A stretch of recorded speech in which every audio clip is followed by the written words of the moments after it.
Hi all, welcome to Dream Ledger. ഈ വീഡിയോയിൽ നമ്മൾ നോക്കാൻ പോകുന്നത് ടാക്സ് പേപ്പറിന്റെ pre December mock section A ക്വസ്റ്റ്യൻസും ആൻസേഴ്സും ആണ്.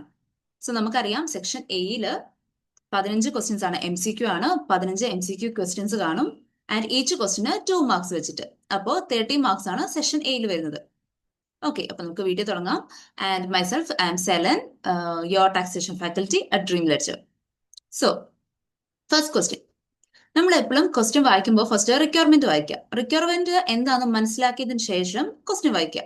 അപ്പൊ നമുക്ക് ആൻസർ ചെയ്യാൻ ആവശ്യമായുള്ള പോയിന്റ്സ് നമുക്ക് അപ്പൊ തന്നെ നോട്ട് ചെയ്ത് വെക്കാൻ പറ്റും. ഓക്കെ, സോ നമുക്ക് ഫസ്റ്റ് ക്വസ്റ്റ്യനിൽ നമ്മുടെ ചോദിക്കുന്നത് ലേറ്റ് പേയ്മെന്റ് ഇൻട്രസ്റ്റ് ആണ്. സോ ഇതൊരു സെൽഫ് അസസ്മെന്റിന്റെ ആണ്. അഡ്മിൻ ചാപ്റ്ററിൽ വരുന്ന ഒരു കാര്യമാണ്. Like interest, penalties, payments, dates, ഇതൊക്കെ നമ്മൾ അഡ്മിൻ ചാപ്റ്ററിലാണ് നമ്മൾ നോക്കിയത്. ആൻഡ് ഇവിടെ നമ്മുടെ അടുത്ത് ചോദിക്കുന്നത് ലേറ്റ് പേയ്മെന്റ് ഇൻട്രസ്റ്റിനെ പറ്റിയാണ്. And Fatima is a sole trader and pay tax under self-assessment. So ആളൊരു ഇവിടെ ഒരു ഇൻഡിവിജ്വലിന്റെ കാര്യമാണ് ചോദിക്കുന്നത്. ആൻഡ് നമുക്കറിയാം ഇൻഡിവിജ്വലിൽ നമുക്ക് payment on account, first payment on account, then second payment on account and balancing payment എന്ന് പറഞ്ഞിട്ട് 3 പേയ്മെന്റ്സ് വരുന്നുണ്ട്. First, then second payment on account and third. And ഇതിന്റെ ഡ്യൂ ഡേറ്റ്സ് എന്നാ വരുന്നത്? ഫസ്റ്റ് പേയ്മെന്റ് ഓഫ് അക്കൗണ്ട് എന്ന് പറയുന്നത് 31st Jan 2025. Four the year 2024-25 നമുക്ക് first payment on account വരുന്നത് 31st Jan 25 ദെൻ സെക്കൻഡ് വരുന്നത് 31st July 25 അതുപോലെ തന്നെ ബാലൻസിങ് പേയ്മെന്റ് വരുന്നത് 31st Jan 2026 ഓക്കെ, അപ്പൊ ഇവിടെ ഇവര് പേ ചെയ്തിരിക്കുന്ന ഡേറ്റ്സ്, ഫസ്റ്റ് പേ ചെയ്തിരിക്കുന്നത് 1st June 25 സോ നമ്മൾ എത്ര നാൾ ലേറ്റ് ആയി? നമുക്ക് ശരിക്കും Jan 31 അടയ്ക്കേണ്ടത്. ദെൻ ഫെബ്രുവരി, മാർച്ച്, ഏപ്രിൽ, മെയ്, 4 മന്ത്സ് ഇവിടെ ലേറ്റ് ആയിട്ടുണ്ട് അല്ലെ? ദെൻ നെക്സ്റ്റ് നോക്കുകയാണെങ്കിൽ June 25 അടച്ചു. ജൂലൈ ആയിരുന്നു നമ്മുടെ ഡ്യൂ ഡേറ്റ്. അപ്പൊ അവര് പേ ചെയ്തിട്ടുണ്ട്, കറക്റ്റ് ടൈമിൽ ചെയ്തു. ദെൻ അതുപോലെ തന്നെ 31st Jan 26 ബാലൻസ് പേയ്മെന്റ് നടത്തിയിട്ടുണ്ട്. സോ അവിടെ ലേറ്റ് ഒന്നും ആയിട്ടില്ല. സോ ഇവിടെ ലേറ്റ് വന്നത് ഫസ്റ്റ് പേയ്മെന്റ് മാത്രമാണ്, അതായത് 4 മന്ത്സ് ലേറ്റ് ആയിട്ടുണ്ട്. സോ ഈ ഇൻട്രസ്റ്റ് എത്രയാണ് വരുന്നത്? ലേറ്റ് പേയ്മെന്റ് ഇൻട്രസ്റ്റ് എത്രയാണ് വരുന്നത്? നമുക്ക് അറിയാം 7.75% ആണുള്ളത്. ആൻഡ് ഇൻ കേസ് നിങ്ങൾ എക്സാം എഴുതുന്ന ടൈമിൽ ഒരു ഡൗട്ട് വന്നു, എത്രയായിരുന്നു പെർസെൻറ്റേജ്, പെട്ടെന്ന് ഒരു കൺഫ്യൂഷൻ വന്നു, 4 ആണോ 7.5 ആണോ ഏതാണ്? അപ്പൊ നമുക്ക് എക്സാമില് ഇതാണ് നമ്മുടെ എക്സാം പ്ലാറ്റ്ഫോം. സോ എക്സാമിൽ നമുക്ക് താഴെ ടാക്സ് ടേബിൾസ് തന്നിട്ട് കാണാം. സോ ടാക്സ് ടേബിളിൽ ഇവിടെ ടാക്സ് ടേബിൾ എടുക്കുകയാണെങ്കിൽ നമുക്ക് ഇവിടെ റേറ്റ്സ് ഓഫ് ഇൻട്രസ്റ്റ് തന്നിട്ടുണ്ട് നമുക്ക്. So official rate of interest, then rate of interest on under pay tax, over pay tax എല്ലാം നമുക്ക് തന്നിട്ടുണ്ട്. സോ നമുക്ക് ഇവിടെ വേണ്ടത് ലേറ്റ് പേയ്മെന്റ് ഇൻട്രസ്റ്റ് ആണ്. That means under paid tax, അതായത് 7.75% തന്നിട്ടുണ്ട്. സോ ഇങ്ങനെയുള്ള കാര്യങ്ങൾ ഓർത്തിരിക്കുക. ഇവൻ തോ നമുക്കൊരു കൺഫ്യൂഷൻ വരികയാണ്, പെട്ടെന്ന് ഒരു കൺഫ്യൂഷൻ വന്നു കഴിഞ്ഞാൽ ടാക്സ് ടേബിൾ എടുത്തിട്ട് നോക്കുക.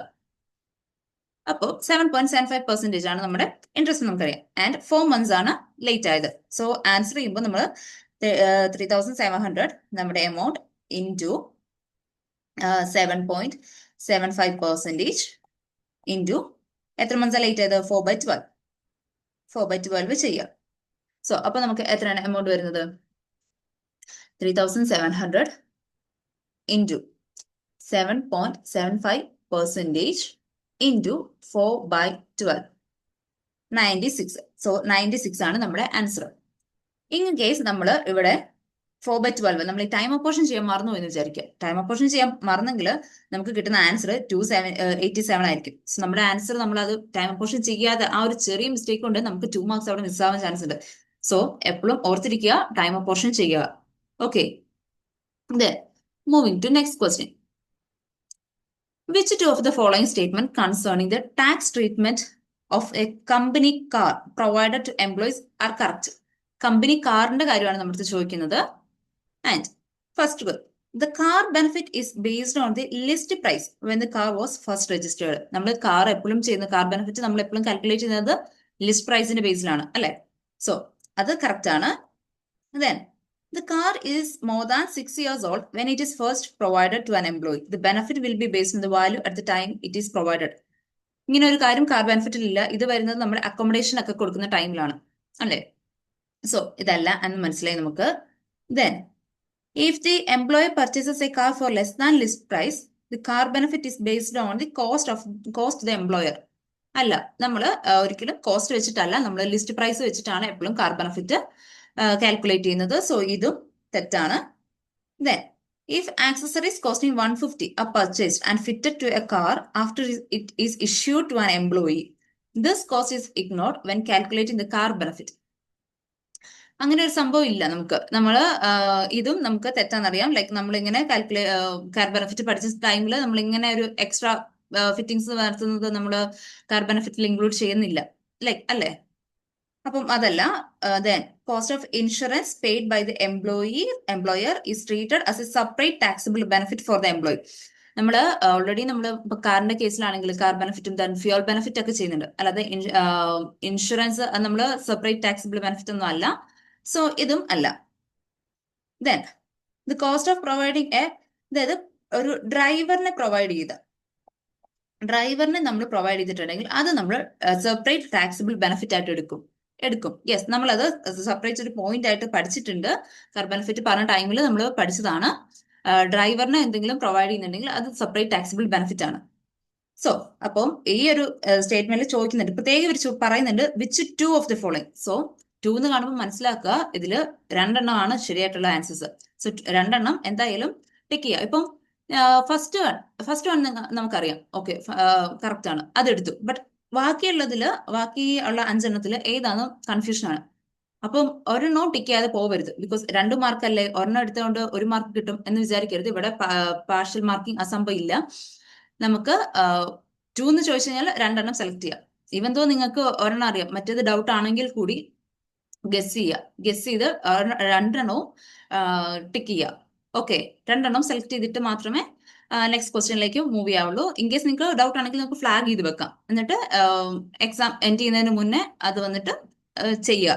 ഓക്കെ, അപ്പം ഒരിക്കലും കൺഫ്യൂഷൻ ആണെങ്കിൽ കൂടി വിട്ടുപോകരുത്. ലൈക്ക് 2 എന്ന് ചോദിച്ചു കഴിഞ്ഞാൽ 2 ചെയ്യുക, 3 ആണെങ്കിൽ 3 ചെയ്യുക.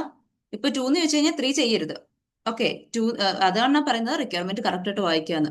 So which 2 of the following എന്ന് പറഞ്ഞു കഴിഞ്ഞാൽ അപ്പൊ തന്നെ മനസ്സിലാക്കണം ഇതിൽ 2 എണ്ണം എന്തോ കറക്റ്റ് ഉണ്ട്, 2 എണ്ണം കറക്റ്റ് ആണ്. സോ ആ 2 എണ്ണം കണ്ടുപിടിക്കുക. Okay, moving to next question.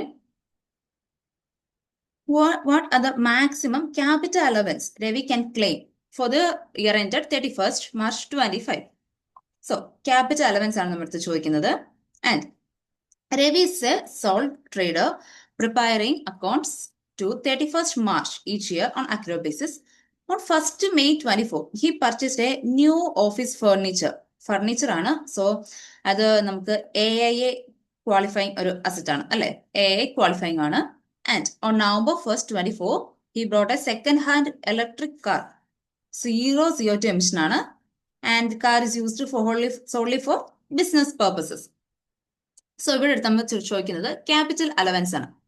So നമ്മൾ ക്യാപിറ്റൽ അലവൻസ് ഒക്കെ കണ്ടുപിടിക്കുന്ന ടൈമിൽ നമുക്കറിയാം, ഫസ്റ്റ് നമ്മൾ AIക്ക് ഒരു കോളം കൊടുക്കും, then main pool or special pool അതെടുക്കും, ദെൻ അലവൻസിന് ഒരു കോളം കൊടുക്കും. സോ ഇവിടെ നമ്മുടെ അടുത്ത് ചോദിക്കുന്നത് ഫസ്റ്റ് ഓഫീസ് ഫർണിച്ചറിന്റെ കാര്യം. ഫർണിച്ചർ ഒരു ക്വാളിഫൈങ് AI ആണ്, അല്ലെ? ക്വാളിഫൈങ് AI അസറ്റ് ആണ് ഫർണിച്ചർ. സോ നമ്മൾ ഫസ്റ്റ് ഫർണിച്ചറിന് എത്രയായിരുന്നു എമൗണ്ട്? 15,000 നമ്മൾ ഫുൾ AIയെ കൊടുക്കും. സോ അലവൻസ് വരുന്നത് 15,000. ആൻഡ് നെക്സ്റ്റ് വൺ പറയുന്നത് കാറാണ്, ഒരു electric car, second hand electric car, 0 CO2 emission ആണ്. സോ അത് മെയിൻ പൂളിന്റെ അണ്ടറിൽ വരുന്ന റൈറ്റ് ആണ്, അല്ലെ? സോ മെയിൻ പൂളില് കാർ നമ്മൾ മെയിൻ പൂളിലിടും. ആൻഡ് കാറിന്റെ എമൗണ്ട് വരുന്നത് 22,000. ഈ മെയിൻ പൂളിൽ നമുക്ക് WDA വരുന്നത് എത്ര പെർസെന്റേജ് ആണ്? 18% ആണ്. സോ 22,000ന്റെ 18%, അതായത് 22,000 ഇൻറ്റു 18% വന്നത് 3960. സോ അപ്പോ ഈ 3960 നമുക്ക് അലവൻസിൽ കൊടുക്കാമല്ലോ. അപ്പോ ഈ 15,000 പ്ലസ് 3960 ഈ എമൗണ്ട് വരുന്നതാണ് നമ്മുടെ total allowance, 18,960. So option C 18,960 ആണ് നമ്മുടെ maximum capital allowance four the year 31st March 2025. So ഇത് നമ്മൾ പ്രോബ്ലം ചെയ്യുന്നത് നമ്മൾ എക്സലിലൊക്കെ ചെയ്യുന്നത് പോലെ ഞാൻ ഇപ്പം ഒന്ന് കാണിച്ചു തന്നാണ്. നമുക്ക് MCQ ചെയ്യുന്ന ടൈമിൽ നമുക്ക് മനസ്സിലാകും. ഓഫീസ് ഫർണിച്ചർ AI ക്വാളിഫൈങ് ആണ്. സോ ജസ്റ്റ് 15,000 എടുക്കുക. ദെൻ കാറിന്റെ കേസിലേക്ക് വരുമ്പോഴേക്കും 22,000 നമുക്ക് മനസ്സിലായി. അത് മെയിൻ പൂളിന്റെ അണ്ടറിൽ വരുന്നതാണ്. ആൻഡ് മെയിൻ പൂളിന്റെ അണ്ടറിൽ എത്രയാണ് നമുക്ക് പെർസെന്റേജ് വരുന്നത്? 18% ആണ്. സോ 18% 3960 എടുക്കുക. ദെൻ അത് രണ്ടും കൂടെ ആഡ് ചെയ്യുക. പെട്ടെന്ന് ചെയ്യുക. ഓക്കെ, ഇത്രയും ഡീറ്റെയിൽ ആയിട്ട് ചെയ്യാൻ പോകേണ്ട ആവശ്യമില്ല. നമുക്ക് സിംഗിൾ സ്റ്റെപ്പിൽ നമുക്ക് കാൽക്കുലേറ്റർ തന്നെ ചെയ്യാൻ പറ്റുന്നതാണ് ഇത്. Okay, then next question.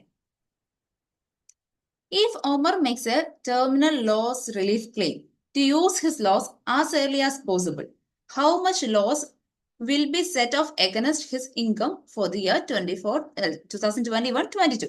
So 21-22 നിന്നും നമുക്ക് എത്ര ലോസ് ആണ് സെറ്റ് ഓഫ് ചെയ്യാൻ പറ്റുന്നതെന്നാണ് ചോദിക്കുന്നത്. സോ ടെർമിനൽ ലോസ് റിലീഫ് ആണ്. ആൻഡ് ഇവിടെ നമുക്ക് മനസ്സിലായി sole trader Omar ceases trading as sole trader. Sole trader means individual ആണ് അയാൾ. സോ ഇൻഡിവിജ്വലിന്റെ കേസിൽ നമുക്ക് അറിയാം ടെർമിനൽ ലോസ് നമ്മൾ പ്രീവിയസ് 3 ഇയേഴ്സിലേക്ക് ക്യാരി ബാക്ക് ചെയ്യും. ആൻഡ് ലിഫോ ബേസിസിലാണ് നമ്മൾ സെറ്റ് ഓഫ് ചെയ്യുന്നത്. സോ ഇൻഡിവിജ്വലിന്റെ കേസിൽ നമുക്ക് പ്രീവിയസ് 3 ഇയേഴ്സിലേക്ക് ക്യാരി ബാക്ക് ചെയ്യുമ്പോഴും നമ്മൾ ട്രേഡിംഗ് പ്രോഫിറ്റിൽ നിന്നാണ് ഈ ഒരു ലോസ് റിലീഫ് എടുക്കുന്നത് അല്ലെ. ട്രേഡിംഗ് പ്രോഫിറ്റിൽ നിന്നാണ് എടുക്കുന്നത്. ആൻഡ് 3 ഇയേഴ്സ് ബാക്കിലേക്ക് ആക്കാം നമുക്ക്. ആൻഡ് ലിഫോ മെത്തേഡിലാണ്, ലാസ്റ്റ് ആൻഡ് ഫസ്റ്റ് ഓഫ് മെത്തേഡിലാണ് നമ്മൾ സെറ്റ് ഓഫ് ചെയ്യുന്നത്.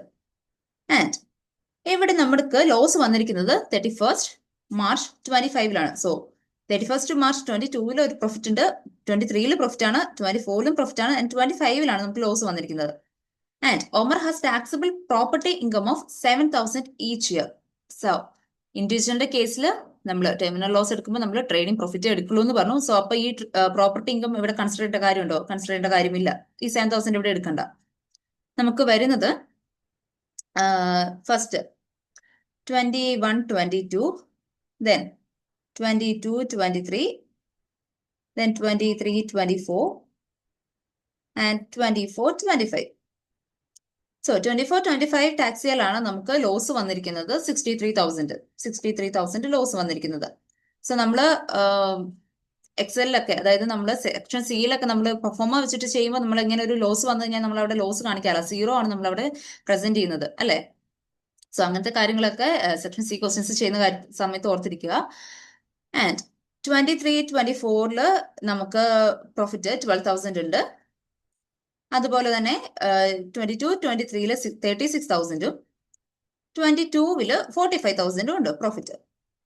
സോ നമ്മൾക്ക് ടെർമിനൽ ലോസ് റിലീഫ് ആണ് എടുക്കുന്നത്. സോ നമ്മൾ പ്രീവിയസ് 3 ഇയേഴ്സിലേക്ക് നമ്മൾ അതിനെ ക്യാരി ബാക്ക് ചെയ്യും. ആൻഡ് ലിഫോ ബേസിസിലാണ് സെറ്റ് ഓഫ് ചെയ്യുന്നത്. സോ ഫസ്റ്റ് നമ്മളിവിടെ 12,000 23-24 നിന്ന് ഫസ്റ്റ് സെറ്റ് ഓഫ് ചെയ്യും. അപ്പം 63,000 ആണ് നമ്മുടെ ലോസ്. അതിൽ നിന്ന് 12,000 ആദ്യം സെറ്റ് ഓഫ് ചെയ്യും. ദെൻ നെക്സ്റ്റ് ഇയറിൽ നിന്ന് 36,000 സെറ്റ് ഓഫ് ചെയ്യും. 36,000 സെറ്റ് ഓഫ് ചെയ്തു. സോ ഇനി ബാലൻസ് എത്രയാണുള്ളത്? നമുക്ക് ടോട്ടൽ 63 ആയിരുന്നു. അതിൽ നമ്മൾ 12,000 അതുപോലെ തന്നെ 36,000 നമ്മൾ ഡിഡക്ട് ചെയ്തു. ദെൻ നമുക്ക് വരുന്നത് 15,000 ആണ്. സോ നമ്മൾ 21-22 ടാക്സ് ഇയറിൽ നിന്ന് നമ്മൾ 15,000 ആണ് നമ്മൾ ലോസ് റിലീഫ് ആയിട്ട് എടുക്കുന്നത്. ആൻഡ് നമ്മുടെ അടുത്ത് ക്വസ്റ്റ്യൻ ചോദിച്ചിരിക്കുന്നത് എത്രയായിരുന്നു? How much loss will be set off against his income for the year 21-22. 21-22 നിന്ന് എത്രയാണ് സെറ്റ് ഓഫ് ചെയ്യുന്നത്? സോ നമുക്കിവിടെ മനസ്സിലായി 15,000 ആണ് നമ്മൾ 21-22 നിന്ന് സെറ്റ് ഓഫ് ചെയ്യുന്നത്. So answer A 15,000. Okay, simple അല്ലേ? Then next question number 5. Tax അവോയ്ഡൻസും ടാക്സ് എവേഷനും. ടാക്സ് അവോയ്ഡൻസ് നമുക്കറിയാം അതൊരു ലീഗൽ ആണ്, ആൻഡ് ഇത് ഇല്ലീഗൽ ആണ്. Okay, first one, delaying the sale of an asset until the following tax year to benefit from an additional annual exempt amount. Annual exempt amount കിട്ടാൻ വേണ്ടി, അത് ആ ബെനിഫിറ്റ് എടുക്കാൻ വേണ്ടി നമ്മൾ നമ്മുടെ ഒരു അസറ്റിന്റെ സെയിൽ കുറച്ചുകൂടി ഡിലേ ചെയ്യുന്നു. അതൊരു ടാക്സ് അവോയ്ഡൻസ് ആണ്, അത് ലീഗൽ ആണ്, പ്രശ്നമില്ല. Then including the gain on the sale of an asset by a husband on his wife's tax return. ഹസ്ബൻഡിന് ആള് ഒരു ഗെയിൻ, ഒരു അസറ്റ് സെയിൽ ചെയ്ത് ഗെയിൻ കിട്ടിയത് വൈഫിന്റെ ടാക്സ് റിട്ടേണിലേക്ക് ആക്കി. അത് പറ്റുമോ? അത് പറ്റത്തില്ല. അത് ആക്ച്വലി ഇല്ലീഗൽ ആണ്. അത് നമുക്ക് അല്ലെങ്കിൽ ഈ ഒരു അസറ്റ് സെയിൽ ചെയ്യുന്നതിന് മുന്നേ അതായത് ഹസ്ബൻഡിന്റെ കയ്യിൽ നിന്നും വൈഫിലേക്ക് ആ ഒരു അസറ്റ് ട്രാൻസ്ഫർ ചെയ്യാം. സോ സ്പൗസ് ട്രാൻസ്ഫർ നമുക്ക് നോ ഗെയിൻ നോ ലോസ് ആണ്. സോ നമുക്ക് വേണമെങ്കിൽ ഹസ്ബൻഡിന് അത് വൈഫിന് ട്രാൻസ്ഫർ ചെയ്തിട്ട് ദെൻ വൈഫിന് അത് അസറ്റ് വിൽക്കാം. പക്ഷെ ഹസ്ബൻഡ് വിറ്റ് ആൾക്ക് കിട്ടിയ ഒരു ഗെയിന് വൈഫിന്റെ ടാക്സിലേക്ക് ട്രാൻസ്ഫർ ചെയ്യാൻ നമുക്ക് പറ്റത്തില്ല. സോ ഇതൊരു ഇല്ലീഗൽ ആക്ടിവിറ്റി ആണ്, ടാക്സ് ഇവേഷനിൽ വരും. Then transferring savings from a bank account into ISA so that interest is earned tax free, അത് നമുക്ക് ടാക്സ് അവോയ്ഡൻസിൽ പറ്റുന്നതാണ്. Then taking advantage of a loophole in the tax legislation to save income tax, അത് നമുക്ക് tax അവോയ്ഡൻസിൽ വരുന്നതാണ്. Okay, ഇതൊക്കെ നമ്മൾ tax അവോയ്ഡൻസും tax എവിഷനും ഒക്കെ പഠിച്ച ടൈമിൽ പറഞ്ഞു പോയ പോയിന്റ്സ് തന്നെയാണ്. Then question 6. Quantum Limited has two associate companies for many years. For the year ended 31st March 25, its taxable total profit were 960,000, and for the year ended 31st March 24, its taxable total profit were 6,30,000. So, how will Quantum Limited pay its corporation tax liability for the year ended 31st March 25? So, ഇവിടെ Q Limited എന്ന് പറഞ്ഞ ഒരു ഉണ്ട്, then അവർക്ക് 2 associates ഉണ്ടെന്ന് പറഞ്ഞു. For example എയും ബിയും. And corporation tax liability for the tax year 31st March 2025 എത്രയാണെന്നാണ് ചോദിക്കുന്നത്. ആൻഡ് നമുക്കറിയാം ഇപ്പം Q ഉണ്ട്, ദെൻ അവരുടെ 2 അസോസിയേറ്റ് കമ്പനീസ് ഉണ്ട്. സോ ഇവിടെ എത്ര കമ്പനീസ് ഉണ്ട്? ആക്ച്വലി ഇപ്പം അസോസിയേറ്റ് കമ്പനീസ് 3 കമ്പനീസ് ഉണ്ട്. ആൻഡ് നമ്മൾ ഒരു കോർപ്പറേഷൻ ടാക്സ് ലയബിലിറ്റി പേ ചെയ്യുന്ന ടൈമിൽ ലാർജ് കമ്പനീസ് ആണെങ്കിൽ അവർക്ക് ഇൻസ്റ്റാൾമെന്റ്സ് ആയിട്ട് 4 ഇൻസ്റ്റാൾമെന്റ്സ് ആയിട്ട് പേ ചെയ്യാം. ദെൻ സ്മോൾ ആണെങ്കിൽ അവര് 1 സിംഗിൾ പേയ്മെന്റ് ആണ്, 1 പേയ്മെന്റ് ആണ്. ആൻഡ് ആ പേയ്മെന്റ് നടത്തുന്ന എപ്പോഴാണ്? Within 9 months and 1 day after the end of the tax period, അല്ലെ അക്കൗണ്ടിങ് പീരീഡ്. ആ ഒരു അക്കൗണ്ടിങ് പീരീഡ് കഴിഞ്ഞ് then within 9 months and 1 day നമ്മൾ പേയ്മെന്റ് ചെയ്യണം. ഏത് സ്മോൾ കമ്പനീസ് ആണെങ്കിൽ. ഇപ്പൊ നമുക്ക് സ്മോൾ കമ്പനിയാണോ അതോ ലാർജ് കമ്പനിയാണോ എന്ന് കണ്ടുപിടിക്കണം. സോ അതിന് നമുക്ക് വരുന്നത് ത്രെഷോൾഡ് എന്ന് പറയുന്നത് നമുക്ക് 1.5 million, അതായത് ഡിവൈഡഡ് ബൈ ഇവിടെ എത്ര കമ്പനീസ് ആണുള്ളത്? 3 കമ്പനീസ് ആണുള്ളത്. സോ 500,000. സോ ഒരു കമ്പനിയുടെ TTP മോർ ദാൻ 500,000 ആണെങ്കിൽ അത് നമുക്ക് ലാർജ് കമ്പനി ആക്കാൻ പറ്റും. സോ ഇവിടെ ഇവർക്ക് ഈ വർഷം 960,000 അതുപോലെ തന്നെ 630,000 ആണ് ഇവരുടെ TTP വന്നിരിക്കുന്നത്. കറന്റ് ഇയറിൽ 960, പ്രീവിയസ് ഇയറിൽ 630 ആണ് ഇവരുടെ TTP, taxable total profit. So നമുക്ക് മനസ്സിലായി രണ്ടും മോർ ദാൻ 500,000 ആണ്. സോ ഇതൊരു ലാർജ് കമ്പനിയാണ്. ഈവൻ ഇവിടെ ലാർജ് കമ്പനി ആണെങ്കിലും ഇവർക്കൊരു എക്സംഷൻ വരുന്നത് കറന്റ് ഇയറിൽ ഇവർ ലാർജ് കമ്പനിയാണ്, ബട്ട് പ്രീവിയസ് ഇയറിൽ ഇവർ സ്മോൾ കമ്പനിയാണ് എങ്കിൽ നമുക്ക് ഇൻസ്റ്റാൾമെന്റ് ഒരു എക്സംഷൻ കിട്ടും. ഇപ്പം ഇവിടെ നോക്കുകയാണെങ്കിൽ ഇവർ കറന്റ് ഇയറിലും ലാർജ് ആണ്, പ്രീവിയസ് ഇയറിലും ലാർജ് ആണ്. സോ നമുക്ക് ഇൻസ്റ്റാൾമെന്റ്സിലാണ് പേ ചെയ്യേണ്ടത്, മനസ്സിലായി. ആൻഡ് അപ്പോൾ എത്ര എമൗണ്ട് ആണ് നമ്മൾ പേ ചെയ്യേണ്ടത് നോക്കണം. സോ നമ്മുടെ ടാക്സബിൾ ടോട്ടൽ പ്രോഫിറ്റ് എത്രയാണ്? 960,000. ആൻഡ് ഇവർ ലാർജ് കമ്പനി ആയതുകൊണ്ട് നമുക്ക് എത്രയാണ് പെർസെന്റേജ് വരുന്നത്? 25%. 19% സ്മോളിന്റെ ആണ്. ദെൻ മാർജിൻ റിലീഫ് ഒന്നും വരുന്നില്ല. ഇവിടെ 25% ഡയറക്റ്റ് കൊടുക്കുക. Then 960,000 into 25%, 2,40,000. ആൻഡ് എത്ര ഇൻസ്റ്റാൾമെന്റ്സ് ആയിട്ടാണ് പേ ചെയ്യുന്നത്? 4 ഇൻസ്റ്റാൾമെന്റ്സ്. സോ ഡിവൈഡ് ബൈ 4 ചെയ്യുമ്പോൾ നമുക്ക് 16,000 കിട്ടും. സോ 16,000 പെർ ഇൻസ്റ്റാൾമെന്റ് ആണ് നമുക്ക് പേ ചെയ്യേണ്ടത് വരുന്നത്. So option 4. അതായത് ഫസ്റ്റ് നമ്മൾ നോക്കേണ്ടത് എത്ര കമ്പനീസ് ഉണ്ട്. സോ ഇവിടെ ഒരു പാരന്റ് കമ്പനിയും 2 അസോസിയേറ്റ് കമ്പനീസും ഉണ്ട്. So 3 companies. സോ നമ്മൾ നമ്മുടെ 1.5 million ഡിവൈഡ് ബൈ 3 ചെയ്തു. നമ്പർ ഓഫ് കമ്പനീസ് 3 വെച്ച് ഡിവൈഡ് ചെയ്തു. ദെൻ 500,000 കിട്ടി. ആൻഡ് 500,000 എന്ന് പറയുമ്പോൾ നമ്മൾ നമ്മുടെ TTP നോക്കുക, കറന്റ് ഇയറും പ്രീവിയസ് ഇയറും നോക്കിയപ്പോൾ അത് എക്സീഡ് ചെയ്തിട്ടുണ്ട്. സോ നമുക്ക് മനസ്സിലായി നമ്മളൊരു ലാർജ് കമ്പനിയാണ്. ആൻഡ് ലാർജ് കമ്പനി ആയതുകൊണ്ട് നമുക്ക് ഇൻസ്റ്റാൾമെന്റ്സ് ആയിട്ടാണ് പേയ്മെന്റ് വരുന്നത് നമുക്കറിയാം. സോ എത്രയാണ് ഇൻസ്റ്റാൾമെന്റ് വരുന്നത് നോക്കാം. സോ നമ്മുടെ ഈ വർഷത്തെ TTP എന്ന് പറയുന്നത് 960,000 ആൻഡ് നമ്മുടെ റേറ്റ് വരുന്നത് 25%. സോ അപ്പോൾ നമുക്ക് 2,40,000 കിട്ടി. ആൻഡ് 4 പേയ്മെന്റ്സ് ആണ് വരുന്നത്. സോ ഡിവൈഡ് ബൈ 4 ചെയ്യുമ്പോൾ 16,000 കിട്ടി. So that means 4 instalments of 16,000 ആണ് നമ്മൾ പേ ചെയ്യേണ്ടത്, കോർപ്പറേഷൻ ടാക്സ് ലയബിലിറ്റി പേയ്മെന്റ് വരുന്നത്. So option 4. Then next question. What is the amount of unused trading loss Horizon Limited can carry forward to the tax year 31st March 26, assuming it claims loss relief as soon as possible? So, നമ്മുടെ അടുത്ത് ചോദിക്കുന്നത് what's the amount of unused trading loss can carry forward to the year ended 31st March 2026. ഇവിടെ trading profit and loss തന്നിട്ടുണ്ട്, previous ഇയറിലെയും current ഇയറിലേതും. Then property income ഉണ്ട്, chargeable gain or capital loss ഉണ്ട്, then QCD ഉണ്ട്. So നമ്മൾ answer ചെയ്യുന്ന ടൈമിൽ ഫസ്റ്റ് നോക്കുകയാണെങ്കിൽ, സോ 2024 ആൻഡ് 2025 ഇവിടെ നമുക്ക് ഫസ്റ്റ് ട്രേഡിംഗ് പ്രോഫിറ്റ് 32,000. ദെൻ ഇവിടെ ലോസ് ആണ്, സോ അവിടെ 0 കൊടുക്കും. നമ്മൾ ലോസ് മെമ്മോറാണ്ടം ചെയ്യുന്ന ടൈമിൽ ഇവിടെ 86,000 കൊടുത്തു. ദെൻ പ്രോപ്പർട്ടി ഇൻകം നമുക്ക് ആഡ് ചെയ്യാം 7,600, അതുപോലെ തന്നെ ഇവിടെ 9,800. ദെൻ ചാർജബിൾ ഗെയിൻ, പ്രീവിയസ് ഇയറിൽ 15,000 ചാർജബിൾ ഗെയിൻ ഉണ്ട്.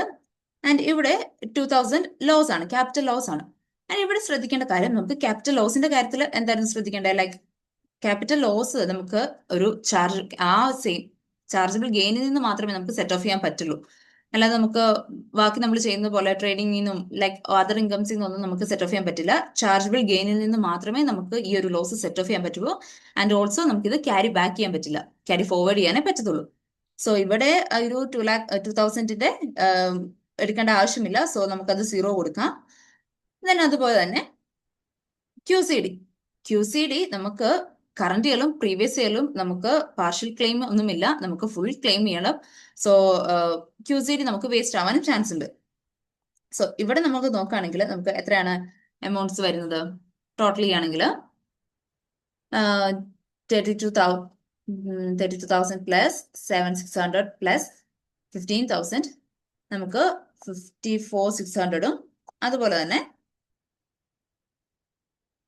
54,600ഉം ഇവിടെ 25ല് 9,800ഉം ഉണ്ട്. സോ നമ്മൾ ഫസ്റ്റ് നമ്മുടെ ഈ വർഷത്തെ ലോസ് ആയ 86,000 നിന്നും ഫസ്റ്റ് നമ്മൾ 9,800 ഈ വർഷത്തെ കുറയ്ക്കും. ദെൻ പ്രീവിയസ് ഇയറിലെ 54,600 ഡിഡക്ട് ചെയ്യും. ആൻഡ് ഈ രണ്ട് കേസസിലും നമുക്ക് QCD വേസ്റ്റ് ആയി, അല്ലെ? QCD വേസ്റ്റ് ആയി ഈ രണ്ട് കേസിൽ. ഓക്കെ, ദെൻ അപ്പൊ നമുക്ക് ബാലൻസ് എത്രയാണ് വരുന്നത്? 86,000 മൈനസ് 9,800 മൈനസ് 54,600. സോ 21,600 ആണ് നമുക്ക് ബാലൻസ് വരുന്നത്. സോ നമ്മൾ നെക്സ്റ്റ് ഇയറിലേക്ക് 26ലേക്ക് നമുക്ക് ക്യാരി ഫോർവേഡ് ചെയ്യേണ്ട എമൗണ്ട് എത്രയാണ്? 21,600. സോ ഇവിടെ എഴുതുക 21,600. Okay, then next question. ഇവിടെ നമ്മളിത് ചോദിക്കുന്നത് ചൈൽഡ് ബെനിഫിറ്റിന്റെ കാര്യമാണ്. സോ ചൈൽഡ് ബെനിഫിറ്റ് നമുക്കറിയാം ഒരു ലിമിറ്റ് ഉണ്ട്, 60,000ഉം ദെൻ 80,000ഉം ലിമിറ്റ് ഉണ്ട്. സോ നമുക്ക് ബെനിഫിറ്റ് കിട്ടിയത് നമ്മുടെ ബെനിഫിറ്റ് കിട്ടിയ ടൈമിൽ നമുക്ക് നമ്മുടെ സാലറി മോർ ദാൻ 80,000 ആണെങ്കിൽ നമ്മൾ ഫുൾ ചൈൽഡ് ബെനിഫിറ്റ് റിസീവ് ചെയ്ത ഫുൾ എമൗണ്ട് നമ്മൾ ടാക്സബിൾ ആകും. ദെൻ അതുപോലെ 60,000 ബിലോ ആണെങ്കിൽ നമുക്ക് എക്സംഷൻ ആണ്. ദെൻ ഇൻ ബിറ്റ്വീൻ ആണെങ്കിൽ നമ്മൾ എക്സീഡ് ചെയ്ത ഓരോ 200 പൗണ്ട്സിനും 1% വെച്ചിട്ട് പേ ചെയ്യണമെന്ന് പറഞ്ഞിട്ടുണ്ട്. ഓക്കെ, നമുക്ക് ഇവിടെ ക്വസ്റ്റ്യൻ വായിക്കാം. Priya has a gross annual salary of 65,000. Her husband, who has a salary of 30,000, receives a child benefit of 3,094 during the year 24-25. And നമുക്കറിയാം, ഇവൻ തോ ഇവിടെ ഹസ്ബൻഡ് ആണ് റിസീവ് ചെയ്യുന്നതെങ്കിലും നമ്മൾ ഒരു സ്പൗസ് ചൈൽഡ് ബെനിഫിറ്റ് റിസീവ് ചെയ്യുന്ന സമയത്ത് ആരാണോ കൂടുതൽ സാലറി ഉള്ളത് അല്ലെങ്കിൽ ആർക്കാണോ കൂടുതൽ ഇൻകം ടാക്സ് ഉള്ളത്, പ്രോഫിറ്റ് ഉള്ളത്, ലൈക്ക് പ്രോഫിറ്റ് അല്ല, ആർക്കാണോ കൂടുതൽ സാലറി ഉള്ളത് അയാളാണ് പേ ചെയ്യുന്നത്, ലൈക്ക് ചൈൽഡ് ബെനിഫിറ്റ് റിസീവ് ചെയ്യുന്നതും ആൻഡ് അതുപോലെ തന്നെ അതിൽ ടാക്സബിൾ ആവുന്നതും. സോ ഇവിടെ ഇവൻ തോ ഹസ്ബൻഡ് ആണ് റിസീവ് ചെയ്യുന്നതെങ്കിലും അത് നമുക്ക് പേബിൾ വരുന്നത് പ്രിയയുടെ മേളിലാണ്. സോ പ്രിയക്ക് 65,000 ആണ് ആനുവൽ സാലറി ഉള്ളത്. ആൻഡ് അടുത്ത ക്വസ്റ്റ്യനിലും പിന്നെ പ്രത്യേകം പറയുന്നുണ്ട് what is Priya's child benefit income tax charge എന്ന്. പ്രിയയുടെ നമ്മുടെ ക്വസ്റ്റ്യനിലും ചോദിക്കുന്നത്. ഓക്കെ, ദെൻ ഇവിടെ നമ്മൾ ചെയ്യുന്ന ടൈമിൽ നമുക്ക് മനസ്സിലായി വേറെ പെൻഷനും സംഭവം ഒന്നും പറയുന്നില്ല. സോ നമ്മുടെ അഡ്ജസ്റ്റഡ് നെറ്റ് ഇൻകം എന്ന് പറയുന്നതും പ്രിയയുടെ ആനുവൽ സാലറി സെയിം ആയിരിക്കും. സോ 65,000. നമ്മള് പേഴ്സണൽ അലവൻസ് ഒക്കെ നമ്മള് എന്താ 100,000 എക്സീഡ് ചെയ്ത് കഴിഞ്ഞാല് നമുക്ക് ഒരു റെസ്ട്രിക്ഷൻ വരും. സോ നമ്മൾ അത് കണ്ടുപിടിക്കുന്നത് പോലെ തന്നെയാണ് നമ്മൾ ഇവിടെയും ചെയ്യുന്നത്. First annual adjusted net income 65,000 നിന്നും നമ്മുടെ ലിമിറ്റ് എത്രയാണ്? 60,000 അല്ലേ ഇത് ലിമിറ്റ്. നമ്മുടെ 16,000 ഡിഡക്ട് ചെയ്ത് കഴിയുമ്പോൾ 5,000 വരും.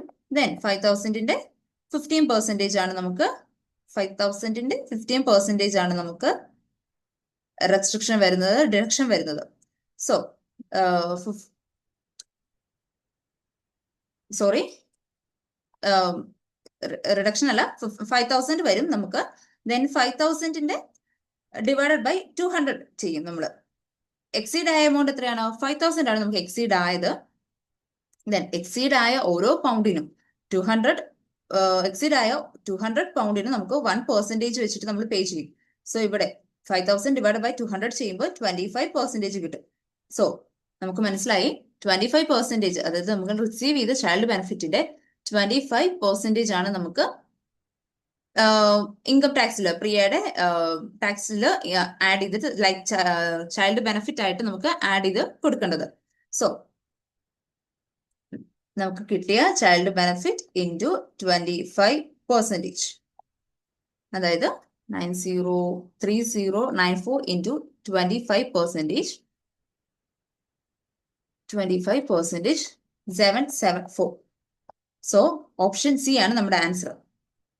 സോ നമ്മൾ ഇങ്ങനെ ഒരു ക്വസ്റ്റ്യൻ വന്നു കഴിഞ്ഞാൽ ഫസ്റ്റ് ചെയ്യേണ്ടത് നമ്മുടെ ലിമിറ്റ് നോക്കുക. ലിമിറ്റ് 16,000 ആണ്. 16,000 നമുക്ക് 18,000 ആണ്. ഇൻ ബിറ്റ്വീൻ ദിസ് ആണെങ്കിലാണ് നമ്മൾ എക്സീഡ് ആയ ഓരോ 200 പൗണ്ടിനും 1% വെച്ചിട്ട് പേ ചെയ്യുന്നത്. സോ ഇവിടെ പ്രിയയുടെ സാലറി എന്ന് പറയുന്നത് 65,000 ആയിരുന്നു. നമ്മുടെ ലിമിറ്റ് എന്ന് പറയുന്നത് 60,000. സോ എക്സീഡ് ആയത് എത്രയാണ്? 5,000. സോ ആ 5,000 ഡിവൈഡഡ് ബൈ 200 ചെയ്യുക.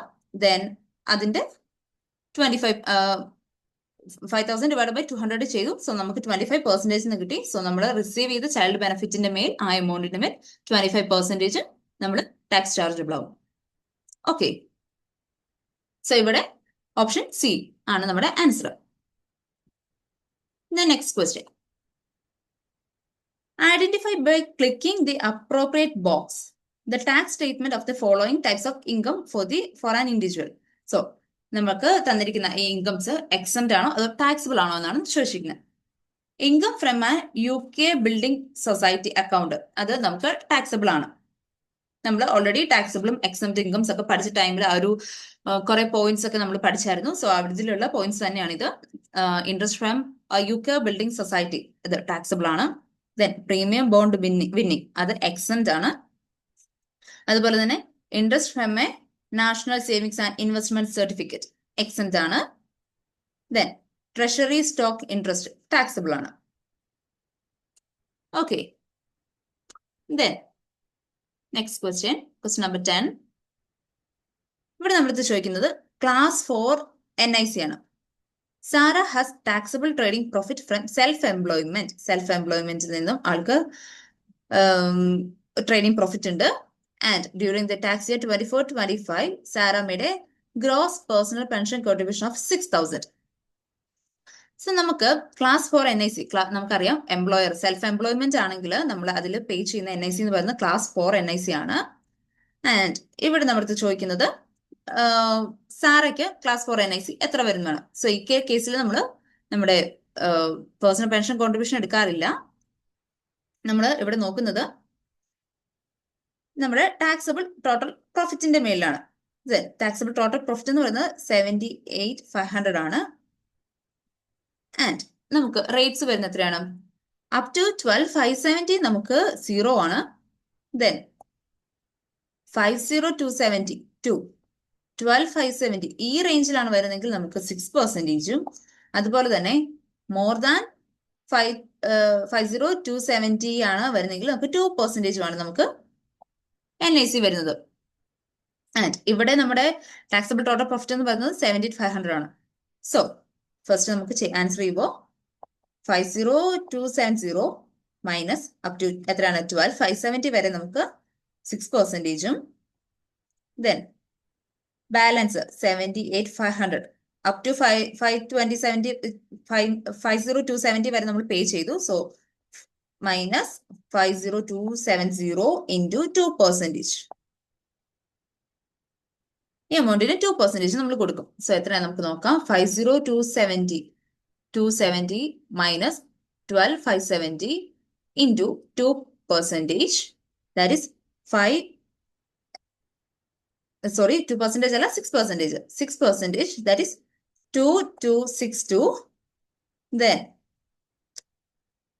78,500 minus 500 minus 50,270 into 2%, 564. സോ ഇത് രണ്ടോടെ ആഡ് ചെയ്യുമ്പോൾ നമുക്ക് 2827 കിട്ടും. ആൻഡ് നമ്മുടെ ഓപ്ഷൻ ബി. സോ ഇങ്ങനെയുള്ള കേസിൽ നമ്മൾ അറിഞ്ഞിരിക്കേണ്ടത് നമ്മുടെ ക്ലാസ് 4 NIC പെർസെൻറ്റേജസ് എത്രയാണ് വരുന്നത്. ആൻഡ് ഇവിടെ അപ് ടു 12,570 0 ആണ്. ദെൻ 50,270 to 12,570 നമുക്ക് 6%, ദെൻ എബോവ് ദാറ്റ് 2% ആണ് പേയ്മെന്റ്സ് വരുന്നത്. സോ നമ്മുടെ ടാക്സബിൾ ടോട്ടൽ പ്രോഫിറ്റിൽ എത്രയാണോ, അതായത് 50,270 വരെ 6%, മോർ ദാൻ അതിൽ വരുന്നത് നമ്മൾ 2% വെച്ച് പേ ചെയ്യാം. സോ ഇതൊരു സിമ്പിൾ ക്വസ്റ്റൻ അല്ലേ. ഫസ്റ്റ് നമ്മൾ ഇവിടെ ശ്രദ്ധിക്കേണ്ടത് ടാക്സബിൾ ടോട്ടൽ പ്രോഫിറ്റ് എത്രയാണെന്നുള്ള കാര്യം നോക്കുക. then അതിനെ ബേസ് ചെയ്തിട്ട് എക്സീഡ് ആയ എമൗണ്ടിന് 6% അതുപോലെ തന്നെ 2% വെച്ച് പേ ചെയ്യാം. Okay, then next question. What is the maximum number of days which Felix can spend in the UK during the tax year 24-25 and be treated as automatically not UK resident? So not UK resident ആവണമെങ്കിൽ നമുക്ക് കുറച്ച് conditions നമ്മൾ പറയണ്ടായിരുന്നു. അതായത് less than 16 days in UK and less than 46 days in UK and previously non UK resident ആയിരിക്കണം. Non UK resident ആണെങ്കിൽ then അതുപോലെ തന്നെ ഫുൾ ടൈം ഓവർസീ ആണ് വർക്ക് ചെയ്യുന്നത്. ഫുൾ ടൈം ഓവർസീയിൽ വർക്ക് ചെയ്യുന്നതാണ്. അതുപോലെ തന്നെ less than not more than 90 days in UK. അങ്ങനെയാണെങ്കിലാണ് നമ്മൾ automatic non UK resident test satisfy ചെയ്യുന്നത്. സോ ഇവിടെ ആള് Felix work full time oversea and he was UK resident for the year 2023-24. Previous year ആള് resident ആയിരുന്നു. And ഈ ഇയറിൽ 24-25 ആള് ഫുൾ ടൈം ഓവർസീലാണ് വർക്ക് ചെയ്യുന്നത്. So non UK resident satisfy ചെയ്യണമെങ്കിൽ ആള് എത്ര maximum number of days UK നിൽക്കാൻ പറ്റുന്ന എത്ര ദിവസമാണ്? 19 days അല്ലെ. ഫുൾ ടൈം ഓവർസീ വർക്ക് ചെയ്യുന്നതാണ് and not being in UK for more than 19 days ആണ് നമ്മൾ ഓട്ടോമാറ്റിക് നോൺ UK റെസിഡൻസ് ടെസ്റ്റിൽ പറയുന്നത്. സോ ഇവിടെ ആൾക്ക് മാക്സിമം ആൾ ഓവർസീയിൽ ഫുൾ ടൈം വർക്ക് ചെയ്യുന്നത് കൊണ്ട് ആൾക്ക് മാക്സിമം UK സ്റ്റേ ചെയ്യാൻ പറ്റുന്ന ഡേയ്സ് എത്രയാണ്? 19 days to qualify as automatic non UK resident. So ഇവിടെ option C. Next question, inheritance ടാക്സിലെ ഒരു ക്വസ്റ്റ്യൻ ആണ്. How much inheritance tax is payable in respect of Maria's chargeable estate 495,000. So മരിയയുടെ chargeable estate എത്രയാണ്? 495,000 ആണ്. And Maria died on 22nd March 2025. So നമുക്ക് നോക്കാം. 22nd March 25 Maria മരിച്ചത്. And living a chargeable estate value of 495,000. She had made gross chargeable lifetime transfer of 83,000 on 1st June 23 and 47,000 on 7th April 2016.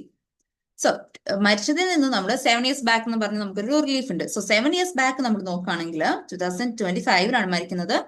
And 22nd March 2018 7 years back അല്ലേ. So in between this 7 yearsനുള്ളിൽ ആൾ ഒരു CLT ഒരു chargeable life time transfer നടത്തിയിട്ടുണ്ട്. And എന്ന് 1st June 2023 ഒരു 83,000 transfer നടത്തിയിട്ടുണ്ട്. And അതുപോലെ 2016 അടുത്തത് ഒരു 47,000 ഉള്ളത്. സോ ഈ 47,000 നമുക്ക് എടുക്കേണ്ട ആവശ്യമില്ല.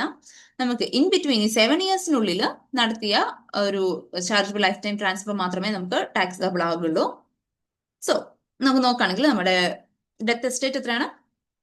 4,95,000 ആണ്. ആൻഡ് നമുക്കൊരു NRB ഉണ്ട്, നിൽ റേറ്റ് ബാൻഡ് ഉണ്ട്. എത്രയായിരുന്നു നിൽ റേറ്റ് ബാൻഡ് എമൗണ്ട്? 3,25,000. സോ ഈ നിൽ റേറ്റ് ബാൻഡിൽ നിന്നും നമ്മൾ ഓൾറെഡി 7 ഇയേഴ്സിനുള്ളിൽ നടത്തിയ ഒരു CLT ട്രാൻസ്ഫർ, അതായത് ഈ 83,000 നമ്മൾ ഡിഡക്ട് ചെയ്യണം. സോ ആ ടൈമിൽ നമ്മൾ ഈ നിൽ റേറ്റ് ബാൻഡ് യൂസ് ചെയ്തിട്ട് കാണുമല്ലോ. സോ ആ എമൗണ്ട് ഡിഡക്ട് ചെയ്തു. അപ്പൊ നമുക്ക് ബാലൻസ് നിൽ റേറ്റ് ബാൻഡ് എത്ര ഉള്ളത്? 325,000 മൈനസ് 83,000. നമുക്ക് ബാലൻസ് നിൽ റേറ്റ് ബാൻഡ് ഉള്ളത് 242,000 ആണ്. അപ്പോ നമ്മുടെ ഡെത്ത് എസ്റ്റേറ്റ് എത്രയായിരുന്നു? 495,000 മൈനസ് 2,42,000 നിൽ റേറ്റ് ബാൻഡ് ഡിഡക്ട് ചെയ്ത് കഴിയുമ്പോൾ നമുക്ക് കിട്ടുന്ന എമൗണ്ട് ആണ് നമ്മുടെ 495 മൈനസ് 242, 253,000 ആണ് നമുക്ക് ബാക്കി ബാലൻസ് ഡെത്ത് എസ്റ്റേറ്റ്. ആൻഡ് നമുക്ക് എത്രയാണ് നമ്മുടെ റേറ്റ് വരുന്നത്? 40%. സോ 253,000 ഇൻറ്റു 40%, അതായത് 101,200 ആണ് നമ്മുടെ inheritance tax payable in respect of Maria's chargeable estate. So നമ്മൾ ഈ കോളത്തിൽ നമ്മൾ നമ്മുടെ ആൻസർ എൻ്റർ ചെയ്യുക 101,200. Okay, then next question. ഇവിടെ നമ്മൾ എടുത്ത് ചോദിക്കുന്നത് ക്ലാസ് 1 NIC ആണ്. And what amount of class 1A NI National Insurance is payable by CRAP Limited in respect of the benefits provided to L for the tax year 2024-25. And CRAP Limited provided the following benefit to one of its employee during the tax year 24-25. And first, private medical insurance costing 1,400. And Lucinda made a claim during the tax year and insurance provider paid 500. Cash voucher 2,500 ഉണ്ട്. And നമുക്കറിയാം class 1A employer class 1 നമ്മൾ cash ബെനിഫിറ്റും അതുപോലെ തന്നെ class 1A നമ്മൾ ബാക്കി taxable ബെനിഫിറ്റ്സും ആണ് എടുക്കുന്നത്. ബാക്കി ബെനിഫിറ്റ്സിന് മേലുമാണ് എടുക്കുന്നത്. സോ ക്ലാസ് 1A ക്യാഷും ദെൻ ഇവിടെയാണ് നമ്മൾ ബെനിഫിറ്റ്സും എടുക്കുന്നത് class 1A. So cash voucher എന്ന് പറയുന്നത് ആ എമൗണ്ട് നമുക്ക് ക്ലാസ് 1A ടാക്സബിൾ അല്ല. സോ ഇത് നമ്മൾ 2,500 നമുക്ക് വേണ്ടി നോക്കാം. ദെൻ അതുപോലെ തന്നെ എംപ്ലോയർ കൊടുക്കുന്നതിനാണ് നമുക്ക് ക്ലാസ് 1A നമുക്ക് പേ ചെയ്യേണ്ടത്. ഇവിടെ ആളൊരു എക്സ്റ്റേണൽ ഇൻഷുറൻസ് പ്രൊവൈഡറിൽ നിന്നാണ് ഈ 500 കിട്ടിയിരിക്കുന്നത്. സോ ഈ എമൗണ്ടും നമുക്ക് എടുക്കേണ്ട ആവശ്യമില്ല. സോ നമുക്ക് ഇവിടെ വരുന്നത് റെലവെന്റ് ആയിട്ട് വരുന്ന എമൗണ്ട് എന്ന് പറയുന്നത് ഈ എംപ്ലോയർ കൊടുത്ത ഒരു പ്രൈവറ്റ് മെഡിക്കൽ ഇൻഷുറൻസ് കോസ്റ്റിംഗ് 1,400 മാത്രമാണ് നമുക്ക് ഇവിടെ റെലവെന്റ് ആയിട്ട് വരുന്നത്. സോ ഈ 1,400ന്റെ മെയില് ലൈക്ക് ഇനി എത്രയാണ് ക്ലാസ് 1A NICയുടെ റേറ്റ് വരുന്നത്? സോ ക്ലാസ് 1A NIC വരുന്നത് 13.8% ആണ്. അപ്പോ 1,400 ഇൻറ്റു 13.8%, 193 ആണ് നമ്മുടെ 193 ആണ് നമ്മുടെ ക്ലാസ് 1A NIC. സോ ഇവിടെ നോക്കേണ്ട കാര്യം ഇവിടെ ഇപ്പൊ 3 എമൗണ്ട്സ് തന്നിട്ടുണ്ട്, 1,400, 500, ദെൻ 2,500. ഇതിൽ ഏത് എമൗണ്ട് ആണ് നമുക്ക് റെലവെന്റ് ആയിട്ട് വരുന്നതെന്ന് ഫസ്റ്റ് നോക്കുക. ക്യാഷ് വൗച്ചേഴ്സും വരില്ല, ദെൻ അതുപോലെ തന്നെ ഇൻഷുറൻസ് പ്രൊവൈഡർ വേറൊരാൾക്ക് കൊടുത്തതും വരത്തില്ല. എംപ്ലോയർ കൊടുത്ത 1,400 മെയിൽ മാത്രമേ ക്ലാസ് 1A NIC വരുള്ളൂ. ആൻഡ് റേറ്റ് എത്രയാണ്? 13.8%. സോ 1,400 ഇൻറ്റു 13.8%, 193 ആണ് നമ്മുടെ answer, option A. Next question. What is the amount that will be subject to annual allowance charge? Annual allowance charge നമുക്ക് പെൻഷന്റെ അണ്ടറിൽ വരുന്ന ഒരു കാര്യമാണ് നമ്മൾ ചോദിക്കുന്നത്. ആനുവൽ അലവൻസ് ചാർജ് ആണ് ചോദിക്കുന്നത്. And income tax computation for the tax year 2024-25. So Buffy has adjusted income of 280,000 for the tax year 24-25. And during the year, she made personal pension scheme contribution of 85,000 gross. And she had no brought forward unused annual allowance. Unused annual allowance ഒന്നും ഇല്ല. എന്തെങ്കിലും unused annual allowance ഉണ്ടെങ്കിൽ നമുക്കത് 3 ഇയേഴ്സിലേക്ക് carry forward ചെയ്യാം എന്നുള്ള കാര്യം പറഞ്ഞിട്ടുണ്ടായിരുന്നു. So ഈ ഒരു വർഷം 2024-25 നമ്മുടെ ആനുവൽ അലവൻസ് എന്ന് പറയുന്നത് എത്രയാണ്? ലിമിറ്റ് എത്രയാണ്? 60,000 ആണ്. ആൻഡ് ഇവിടെ നമുക്ക് അഡ്ജസ്റ്റഡ് ഇൻകം എന്ന് പറയുന്നത് 2,80,000 ആണ്. ആൻഡ് നമുക്ക് ഇൻകം ലിമിറ്റ് എത്രയാണ്? 2,60,000 ആണ്. ഇൻകം ലിമിറ്റ് 2,60,000 ആണ്. സോ ഇങ്ങനെയുള്ള കാര്യത്തിലും ഡൗട്ട് വരുമ്പോൾ നമുക്ക് അതും നമ്മുടെ ടാക്സ് ടേബിളിൽ തന്നിട്ടുണ്ട്. സോ ഇവിടെ ടാക്സ് ടേബിൾ എടുക്കുകയാണെങ്കിൽ ഇവിടെ നമുക്ക് കാണാം പെൻഷന്റെ പോർഷൻ പറയുന്നിടത്ത്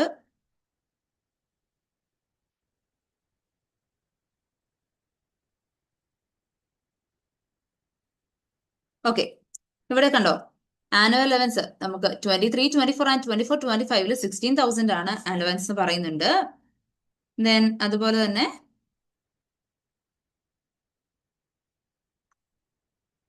അലവൻസ് അതുപോലെ തന്നെ നമ്മുടെ ഇൻകം ലിമിറ്റ് എന്ന് പറയുന്നത് 2,60,000 ആണെന്നും നമുക്ക് ടാക്സ് ടേബിൾ തന്നിട്ടുണ്ട്. സോ നമ്മൾ ആൻസർ ചെയ്യുന്ന ടൈമിൽ നമുക്ക് എന്തെങ്കിലും കൺഫ്യൂഷൻ വരാണെങ്കിൽ അപ്പോൾ ടാക്സ് ടേബിൾ എടുത്തിട്ട് ജസ്റ്റ് ഒന്ന് നോക്കുക. ഓക്കെ, 60,000 ആണ് നമ്മുടെ ആനുവൽ അലവൻസ്. അതുപോലെ തന്നെ ഇൻകം ലിമിറ്റ് 2,60,000 ആണ്. സോ ഇവിടെ നമുക്ക് അഡ്ജസ്റ്റഡ് ഇൻകം എന്ന് പറയുന്നത് എത്രയാണ്? 2,80,000 ആണ്. നമ്മുടെ ലിമിറ്റ് 2,60,000 ആണ്. സോ നമ്മൾ ഇതിനെ റെസ്ട്രിക്ട് ചെയ്യണം. എത്ര എമൗണ്ട് വരാനും റെസ്ട്രിക്ഷൻ വരുന്നത് നോക്കണം. സോ നമ്മുടെ അഡ്ജസ്റ്റഡ് ഇൻകം എന്ന് പറയുന്നത് 2,80,000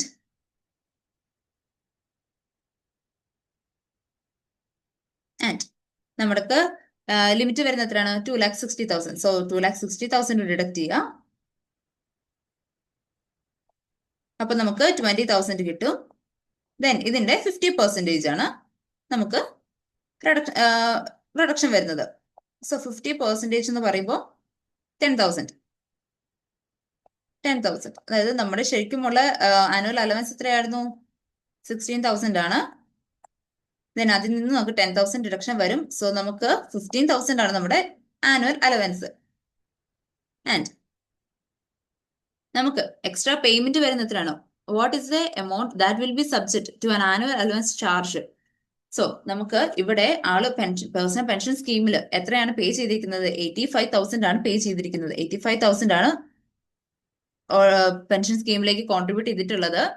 നമുക്ക് ആനുവൽ അലവൻസ് ആയിട്ട് നമുക്ക് 15,000 ഈ ഒരു ഇയറിൽ ഡിഡക്ട് ചെയ്യാൻ പറ്റുള്ളൂ. സോ എക്സ്ട്രാ പേയ്മെന്റ് വരുന്ന എത്രയാണ്? 35,000. സോ 35,000 ഓപ്ഷൻ സി ആണ് നമ്മുടെ ആൻസർ. അപ്പോ ഇവിടെ നോക്കേണ്ട കാര്യം നമ്മുടെ അഡ്ജസ്റ്റഡ് ഇൻകം എക്സീഡ് ആയോ? എക്സീഡ് ആയി. ഓക്കെ, അപ്പൊ അവിടെ ഒരു എത്ര എമൗണ്ട് ആണ്? ലൈക്ക് 20,000 ആണ് എക്സീഡ് ആയത്. അതിന്റെ 15% 10,000 നമുക്ക് ആനുവൽ അലവൻസിൽ നിന്ന് റിഡക്ഷൻ വരും. സോ ആനുവൽ അലവൻസ് പറയുന്നത് 60,000 ആണ്. സോ അതിൽ നിന്നും 10,000 റെഡ്യൂസ് ചെയ്തിട്ട് 50,000 ആണ്. സോ നമ്മുടെ ആനുവൽ അലവൻസ്. ആൻഡ് നമ്മൾ കോൺട്രിബ്യൂട്ട് ചെയ്തത് എത്രയാണ്? 85,000 ആണ്. സോ 85 മൈനസ് 50,000 ചെയ്യുമ്പോൾ നമുക്ക് 35 കിട്ടും. ആൻഡ് ഈ 35 ആണ് നമുക്ക് എക്സ്ട്രാ നമുക്ക് പേയബിൾ ആയിട്ട് വരുന്നത്. ഓക്കെ, ദെൻ സെക്ഷൻ സിയിലെ സെക്ഷൻ എയിലെ last question. Which companies are within a chargeable gain group with Apex limited? So ഇവിടെ ഒരു കമ്പനി ഉണ്ട്, A limited owns 85% of ordinary shares of capital of ordinary share capital of B limited. So ബിയുടെ 85% hold ചെയ്യുന്നുണ്ട്. And 100% of the ordinary share capital of C limited. C ലിമിറ്റഡിന്റെ 100% hold ചെയ്യുന്നുണ്ട്. Then B limited own 75% ordinary share of D limited. So B 75% of D hold ചെയ്യുന്നുണ്ട്. And C limited own 60% of E limited. So C 60% of E limited hold ചെയ്യുന്നുണ്ട്. അതായത് A limited ബിയിലെ 85%, സിയിൽ 100%, അതുപോലെ തന്നെ ഡിയിൽ 75% ബിയും, അതുപോലെ തന്നെ സിക്ക് ഇയിൽ 60% ഹോൾഡിംഗ് ഉണ്ട്. നമ്മുടെ അടുത്ത് ചോദിക്കുന്നത് ചാർജബിൾ ഗെയിൻ ഗ്രൂപ്പ് ആണ്. സോ ചാർജബിൾ ഗെയിൻ ഗ്രൂപ്പിൽ നമുക്കറിയാം ഇവിടെ എന്തൊക്കെയാണ് വേണ്ടത്? ഡയറക്റ്റ് ഓണർഷിപ്പ് 75%, അതുപോലെ തന്നെ ഇൻഡയറക്റ്റ് ആയിട്ട് മോർ ദാൻ 50% വേണം, അല്ലേ?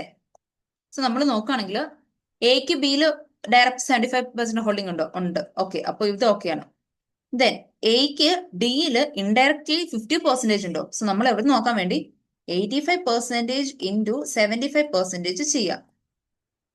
സോ 85% ഇൻറ്റു 85% ഇൻറ്റു 75% പറയുമ്പോൾ നമുക്ക് 63.75 കിട്ടും. That's more than 50%. സോ ഈ കേസും ഓക്കെയാണ്. ഇനി നമ്മൾ നെക്സ്റ്റ് സിയിലേക്ക് വരുമ്പോൾ എക്ക് സിയില് ഡയറക്റ്റ് 75% ഹോൾഡിംഗ് ഉണ്ട് അല്ലേ? അപ്പം അത് ഓക്കെയാണ്. ആൻഡ് എക്ക് ഇയില് മോർ ദാൻ 50 ഉണ്ടോ? 100 ആണ് 60 ആണ്. സോ 100 ഇൻറ്റു 60 എന്ന് പറയുമ്പോൾ 60% ഉണ്ട്. ബട്ട് സിക്ക് ഇയില് ഡയറക്റ്റ് ഓണർഷിപ്പ് 75% ഇല്ല, 60 ഉള്ളൂ. സോ ഇവിടെ ഡയറക്റ്റ് ഓണർഷിപ്പ് ഇല്ലാത്തതുകൊണ്ട് ഈ ഒരു കേസ് നമുക്ക് ചാർജബിൾ ഗെയിൻ ഗ്രൂപ്പിൽ വരില്ല. ഇവൻ തോ എക്ക് ഇയില് ഇൻഡയറക്റ്റ് ആയിട്ട് മോർ ദാൻ 50 ഉണ്ടെങ്കിലും സിക്ക് ഇയില് ഡയറക്റ്റ്ലി 75 ഇല്ലാത്തത് കൊണ്ട് നമുക്ക് ഇനെ നമുക്ക് ചാർജബിൾ ഗെയിൻ ഗ്രൂപ്പിൽ ആക്കാൻ പറ്റില്ല. So A B C D E ഇതില് ഈ 4 എണ്ണത്തില് ചാർജബിൾ ഗെയിൻ ഗ്രൂപ്പിൽ ആവാൻ പറ്റുന്നത് ബി ലിമിറ്റിനും സി ലിമിറ്റിനും അതുപോലെ തന്നെ ഡി ലിമിറ്റിനുമാണ്. ഈ ലിമിറ്റഡ് വരില്ല. സോ നമ്മൾ ഈ 3 കോളംസ് സെലക്ട് ചെയ്യാം. ഓക്കെ. ആൻഡ് നമുക്ക് എക്സാം പ്ലാറ്റ്ഫോമിൽ കയറി ഒന്ന് നോക്കുകയാണെങ്കിൽ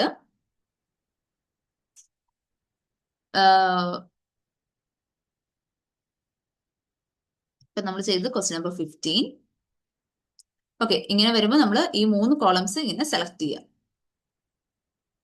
ഓക്കെ, ദെൻ നമ്മൾ ചോദിക്കുന്നത് ക്യാപിറ്റൽ ഗെയിൻ ഗ്രൂപ്പിൽ വരുന്നതാണ്. സോ ഈ 3 സെലക്ട് ചെയ്യുക, വരാത്തത് നമ്മൾ സെലക്ട് ചെയ്യാതിരിക്കുക.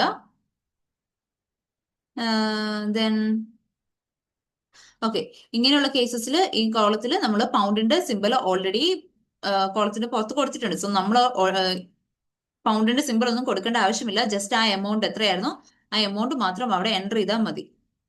ഓക്കെ, ഇങ്ങനത്തെ ചെറിയ ചെറിയ മിസ്റ്റേക്സ് ഒന്നും ഉണ്ടാക്കാതിരിക്കുക. ലൈക്ക് പൗണ്ടിന്റെ സിമ്പിൾ ഒന്നും കൊടുക്കാണ്ട ആൻഡ് കോമ അങ്ങനത്തെ സംഭവങ്ങളൊന്നും വേണ്ട. ജസ്റ്റ് ആ എമൗണ്ട് എത്രയായിരുന്നു. നമുക്കിപ്പം ക്വസ്റ്റ്യൻ നമ്പർ എത്രയാണ് ഇത്? Question number 12. സോ 12th ക്വസ്റ്റ്യനിൽ നമുക്ക് ആൻസർ വന്നത് 101,200 ആണ്. സോ ഇവിടെ ഈ കോളത്തിൽ 101,200 എന്ന് കൊടുത്താൽ മതി. അവിടെ കോമായോ ലൈക്ക് പൗണ്ടിന്റെ സിമ്പിളോ ഒന്നും കൊടുക്കേണ്ട ആവശ്യമില്ല. ദെൻ ബാക്കിയെല്ലാം നമ്മൾ ആ ഒരു ഇങ്ങനത്തെ കേസസിലാണെങ്കിലും നമുക്ക് ടാക്സബിൾ ആണെങ്കിൽ അവിടെ ടിക്ക് ചെയ്യുക, അവിടെ സെലക്ട് ചെയ്യുക. ദെൻ എക്സംപ്റ്റ് ആണെങ്കിൽ അവിടെ എങ്ങനെ സെലക്ട് ചെയ്യുക. ദെൻ ഇവിടെ സെലക്ട് ചെയ്യുക. സോ ഇങ്ങോട്ട് ചെയ്ത് കഴിഞ്ഞാൽ നമുക്ക് ചിലപ്പം മാക്സിമം നമ്പർ എക്സീഡ് ആയി എന്ന് കാണിക്കും. ഇതിപ്പോ മോക്ക് ആയതുകൊണ്ട് നമുക്ക് എക്സാമിൽ അവരത് കാണിക്കില്ല. നമുക്ക് എത്ര എണ്ണം വേണമെങ്കിലും സെലക്ട് ചെയ്യാൻ പറ്റും. സോ അപ്പം ഇവിടെ ഇപ്പം കൺഫ്യൂഷൻ ആയിട്ട് ഓക്കെ ഇത് എക്സംപ്റ്റ് ആണോ ടാക്സബിൾ ആണോ ഒരു കൺഫ്യൂഷൻ ഉണ്ട്. എന്നാൽ രണ്ടും ഇരിക്കട്ടെ എന്ന് പറഞ്ഞിട്ട് എക്സംപ്റ്റും കൂടി എടുത്ത് വെച്ചിട്ട് അങ്ങനെ ചെയ്യരുത്. ആൻഡ് ഇപ്പൊ നമ്മൾ അറിയാതെ ഇപ്പം സെലക്ട് ചെയ്തു എന്ന് ഓർത്ത് പോവരുത്.